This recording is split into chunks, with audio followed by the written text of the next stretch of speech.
Hi, everybody. John McLaughlin with another Warrior Wednesday profile, and today we'll meet America's favorite former federal agent.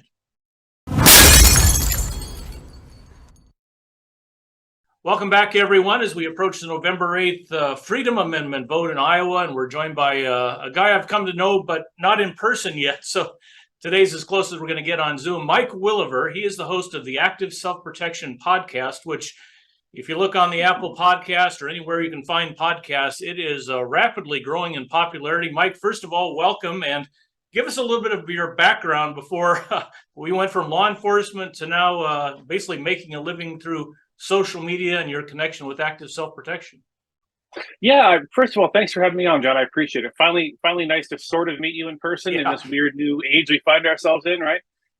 Warning to your viewers, you may hear thunder and or dogs barking or babies crying. I apologize in advance for that if it happens.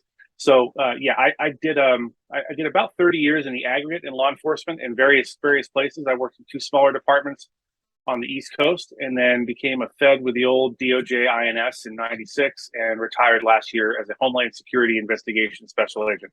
So throughout the course of my 25 years of federal service, I think I had 5 different badges.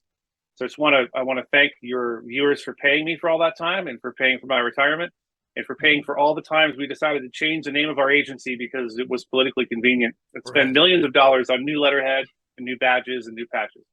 At any rate, I worked a number of assignments. I love them all.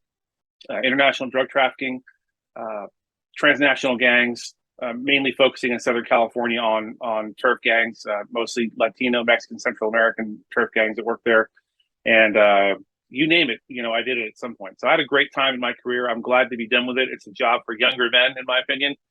So I'm going to let them pass the torch. And in fact, my son, Edward, who'll be familiar, is in the process with a police department here to become a police officer. So I'll let someone else do it. Now, for the last year, I've been doing the Active Self-Protection podcast. I had the idea with John a little over, 18 months ago, and we kind of mulled over, well, what would it be? What would the content be for a podcast for Active Self-Protection? And we finally landed on, hey, let's just try to get people that have been in these defensive encounters, whether it's firearms or otherwise. And encounters could be, we've had good, bad, and otherwise, where the person I'm talking to was 100% justified and in the right. We've had them where my guest didn't win this conflict, and they lost, and they were badly injured. Mm-hmm. Or people that, we got a guy coming up who admitted, I overreacted. I shouldn't have done as much as I did in this situation. So the idea is to get people to hear these stories. The before and during are very important to me. Obviously, we want to know, did you train before? Did you go to firearms classes? The during the incident, what did you do and how did you do it? So we can learn lessons from that. But most importantly for me is the aftermath of these things. I think a lot of people don't give a lot of thought to, hey, I'm carrying this gun, I'm carrying a med kit, I'm prepared, I'm training.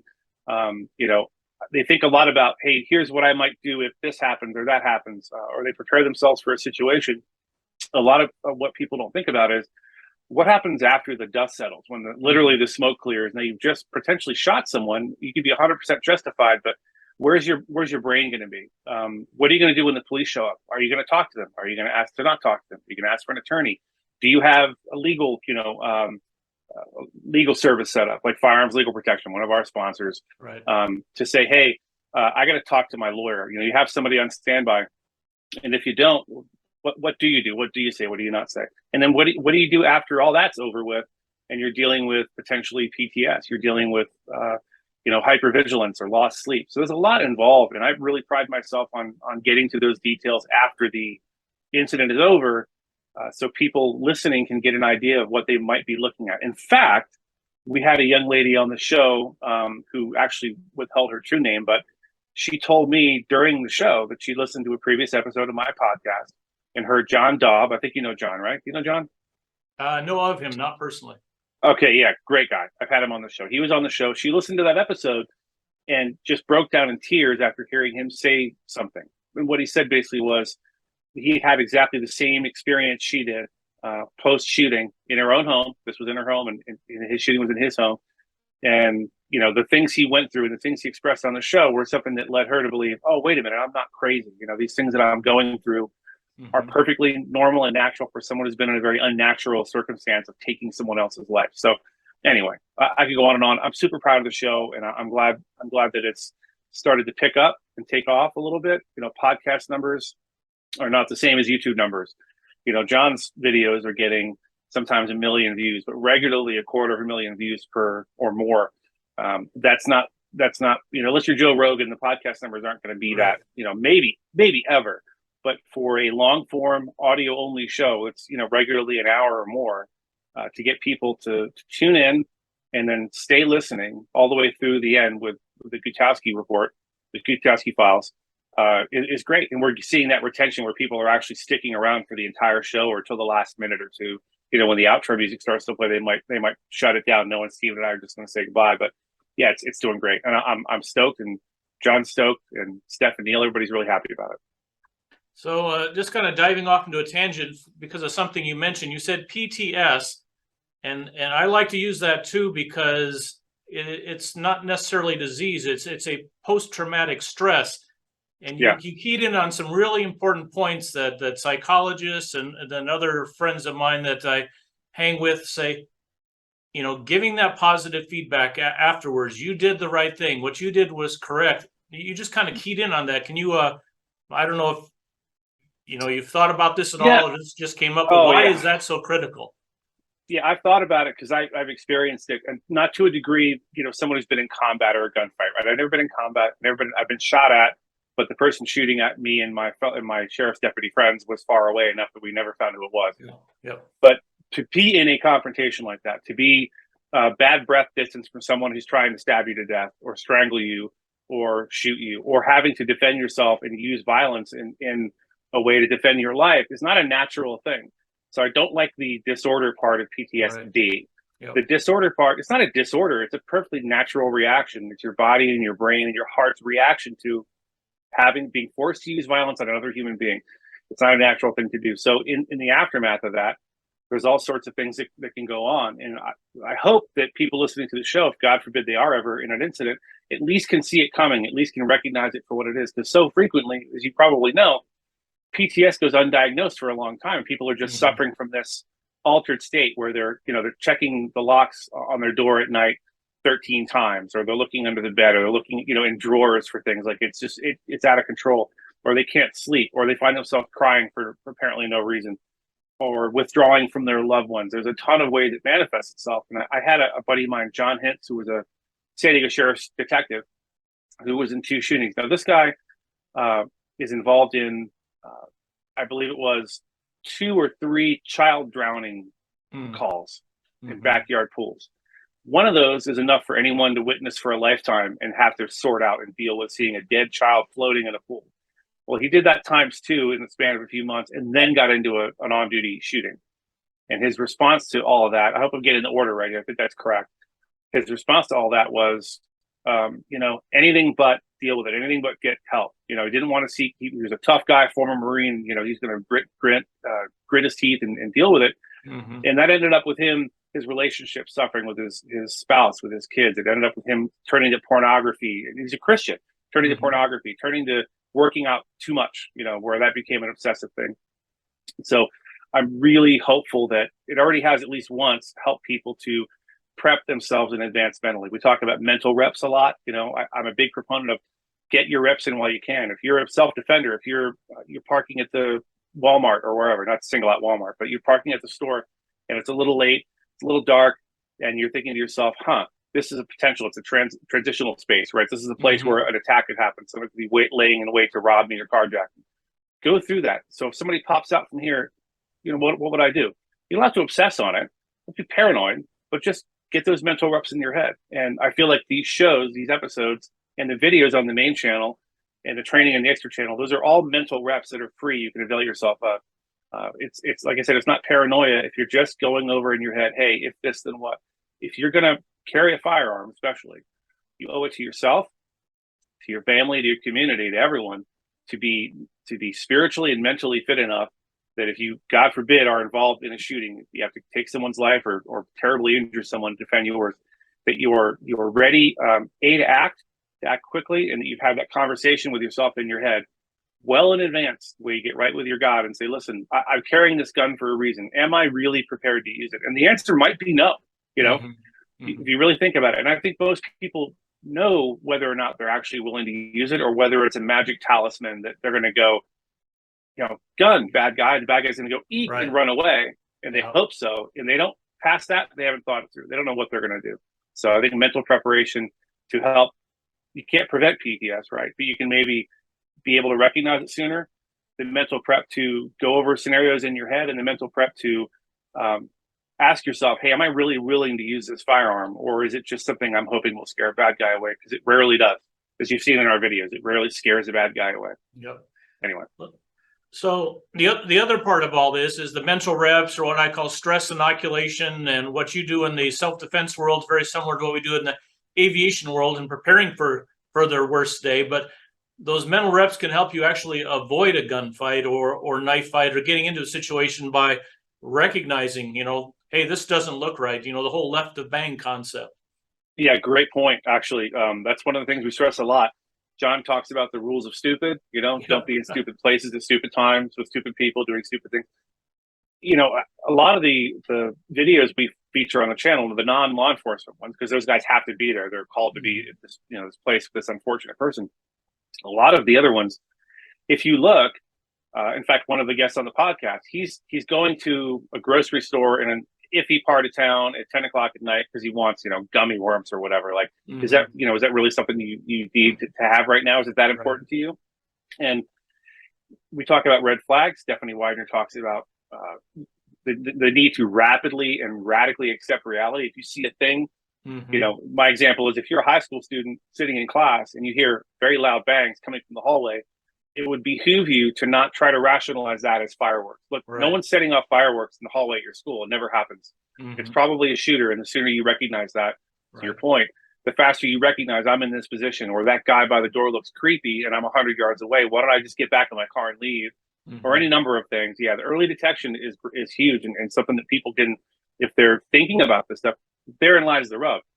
Most people are going through life, with blinders on, hoping nothing happens, and in many cases rationalizing things they should be giant red flags, and they're just like, this will probably be okay. I'll just walk into Walmart and hope nothing happens. So that's kind of a big part of why ASP exists, is to try to get people out of that mindset. Yeah, stuck in condition white. So let's when you're on the channel with John on YouTube, you guys are having to do a short format, maybe 2 minutes or 8 or 9 minutes. But when you do these podcasts, you're able to, you dig in, you find out more about the person, what their past experiences are and how that shaped, the event they were in. Are you finding any common themes, in these real world survival situations? As far as the before the event stuff, it's all over the map. It's people that grew up around guns or grew up in a military or law enforcement household or a very pro 2A household. And has been shooting guns since they were 4. They started with a little Ruger 1022 and they've been carrying forever, all the way up to people who, in some cases, had no thought about self-defense prior to the incident and had no tools and no training.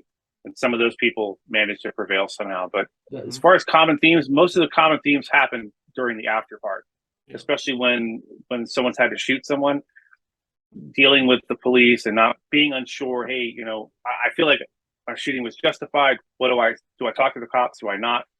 And that's one of the things a lot of people haven't thought through. So I really hope people do think that through. Look, FLP is our sponsor and we love FLP, but if you don't get them, get somebody that you trust on your side to be there to give you that advice. Because here's the advice I give people about post shooting or post anything when you're dealing with the police. And there's even the most remote possibility that you're under suspicion or you're being asked incriminating questions or you've been Mirandized is you'll never regret something you didn't say, right?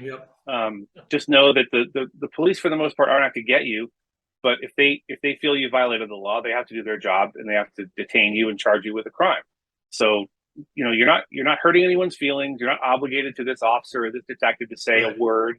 If they're good at their job, they're going to understand and they respect the Constitution, which I hope they do. They're going to say, okay, you want a lawyer? I understand. That's your right. And we'll do all the other stuff we got to do and we'll get this figured out.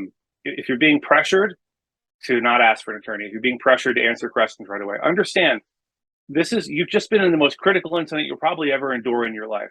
Your brain is not in a condition for you to make rational statements in that moment. That's all the reason you need to not say anything. I recommend not saying anything. I'm former law enforcement. I used to I used to talk people into telling me things that were not in their best interest. So I know what I'm talking about when I say this. You may say a thing you think is innocuous, may think your shooting was 1,000,000% justified. You have nothing to worry about.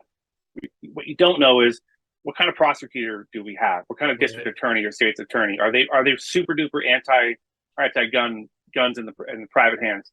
What kind of detective? Not all. I mean, I think people think that all cops and detectives are, tend to lean to the right and tend to be more pro 2A. Well, a lot of them are. Don't get me, but there's some that don't agree with anything that you and I have to say on the topic, and would jump at the chance to charge you with a crime to make a point, not caring how that ruins your life or ruins your finances. They just feel like, well, I think that only the cops and military should have guns, so this guy, I'm going to find a way to charge him with something. It happens. I'll give you an example. The guy on my show this week, not giving away too much, people hope you still listen to it, but in a nutshell, he's outside his house, he's in Missouri, so it's constitutional carry. He's just carrying a concealed pistol, no big deal. He trains with it, and his 6-year-old girl, does not get off the bus. So this is not the first time this has happened where the school has lost his little girl, and she's ended up on a bus going the other direction, the other side of town or whatever.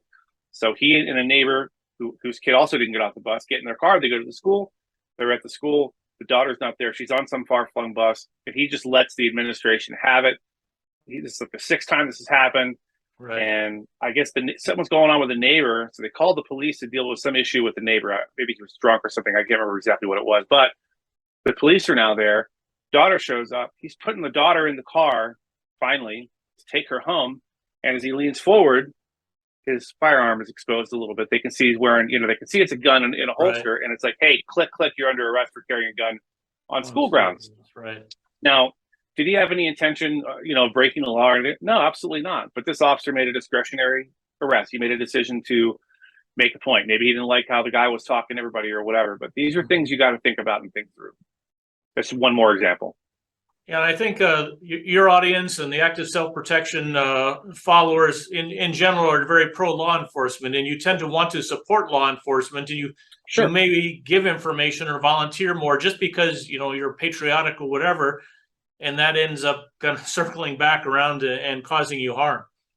Yeah, all too often. Don't conflate your admiration for, if you have it, maybe you don't, your admiration for and respect for, government officials or law enforcement or whatever. Mm-hmm. This is your personal freedom. This is your finances. This is your marriage on the line. You got to think all the things that are going to come along with getting charged. And if you don't have a legal membership, if you don't have somebody on hot standby, this guy in Phoenix who shot a guy that was stalking him in front of his own home, he was out $10,000 right off the bat just to get started with a private attorney. So, I think that having something like that on board is critical, and not volunteering things to the police. Look, once you talk to your attorney, odds are you're going to go with your attorney and sit down with the DA or an ADA and the detectives and give a statement at some point, and that's fine. Once you've discussed it and learn what not to say. Not that you're going to cover anything up. Not that you're going to lie.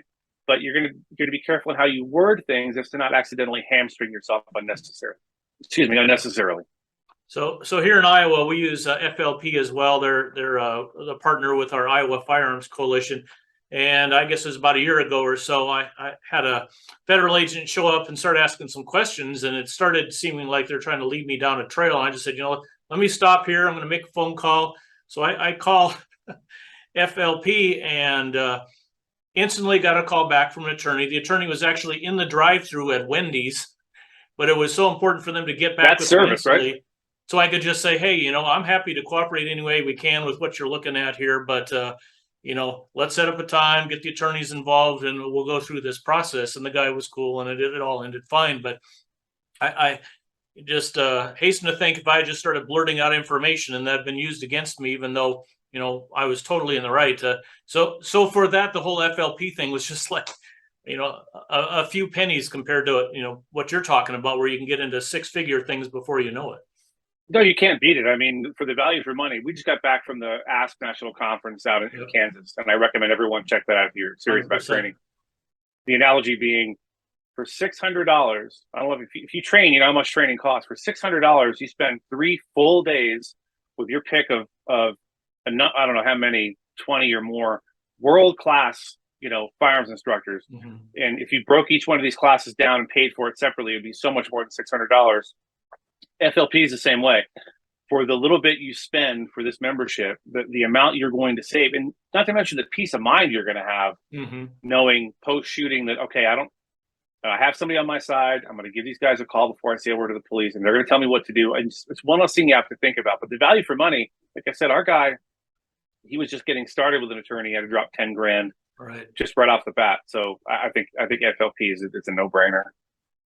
So for your experience as a federal agent, as a local law enforcement officer, and carrying that now toward teaching civilians, just give us a couple little nuggets, that you mentioned training, and I totally agree. I tell people that Ask National Conference near Manhattan is like the best value. I mean, you get medical, you get firearms, you get legal, you get pepper spray. It basically encompasses everything in 3 days. But give us some tips for those that may not have been to any kind of formal training, or where would you kind of push folks? As far as where to train, or as far as how to train?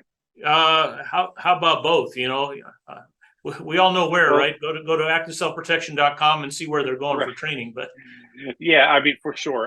The training side for me, I'm not really one to speak on it too much. I've only been out a year, so before this, the vast majority of my training was through the government. So either government instructors, and then I went to FI school to become an instructor. So yeah, I think it's what you said is a safe bet. If you want to know where to go for training, for sure, if you go to our website and see what these guys are doing, they're running around training. I've not done a lot of training over the last year, only because, other than going to the range, only because I've been trying to get a podcast off the ground. They say, do a podcast, Mike. And I say, sure. How hard could it be? And as you know, I'm picturing like an old, cassette recorder. I'm going to hit record on it, and then I don't know, I'll throw it on the internet or whatever. Not so much. A lot more work than I thought. Now it's great. As far as what to train, I think we should definitely focus on, especially if you're a newer shooter, focus on the things you're bad at. That's the best advice I can give you. Focus on the things that aren't fun to do at the range, because you're not that good at them. The things that are maybe not the most common use cases, shooting offhanded.